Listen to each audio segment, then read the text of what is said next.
కుప్పం ప్రజలందరికీ నమస్కారాలు. ఈరోజు శాంతిపురం మండలం బొడమాగనపల్లి గ్రామంలో ఉన్న ఎన్టీఆర్ సుజల మొదటి ప్లాంట్ దగ్గరికి వచ్చాము.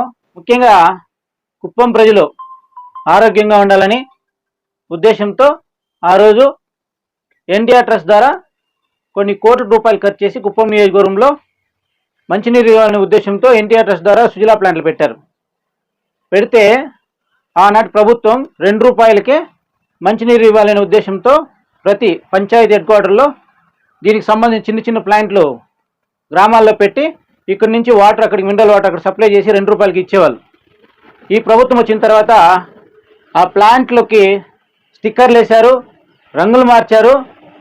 కానీ 5 లీటర్ నీళ్లు 5 రూపాయలకు పెంచారు, కానీ వాటర్ ఇవ్వలేదు. మళ్ళీ ఇక్కడున్న వైసీపీ నాయకులు కానీ ఇక్కడున్న ఇన్ఛార్జ్ భరత్ గారు కానీ చెప్తారు, కుప్పాన్ని అభివృద్ధి చేసేది మేమే, కుప్పం తలరాత మార్చేది మేమే, కుప్పం అభివృద్ధి కావాలంటే రాండి అంటున్నారు.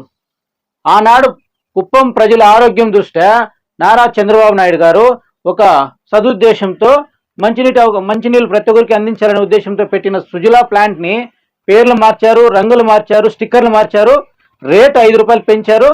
నీళ్ళు ఇవ్వలేని మీరు అధికారంలోకి వస్తే అన్నీ చేస్తామంటారు. ఎలా నమ్ముతారు భరత్ గారు మిమ్మల్ని? కుప్పం ప్రజలు ఎప్పటికీ చంద్రబాబు నాయుడు నమ్ముతారు. కుప్పం అభివృద్ధి కోరుకు అనేది చంద్రబాబు నాయుడు గురే. కుప్పం ప్రజలు ఎప్పుడు చంద్రబాబు నాయుడు నమ్ముతారు. కాబట్టి ఈసారి 1,00,000 ఓట్ల మెజారిటీతో ఖచ్చితంగా చంద్రబాబు నాయుడు గారిని ప్రతి ఒక్క ఓటరు గెలిపిస్తారు.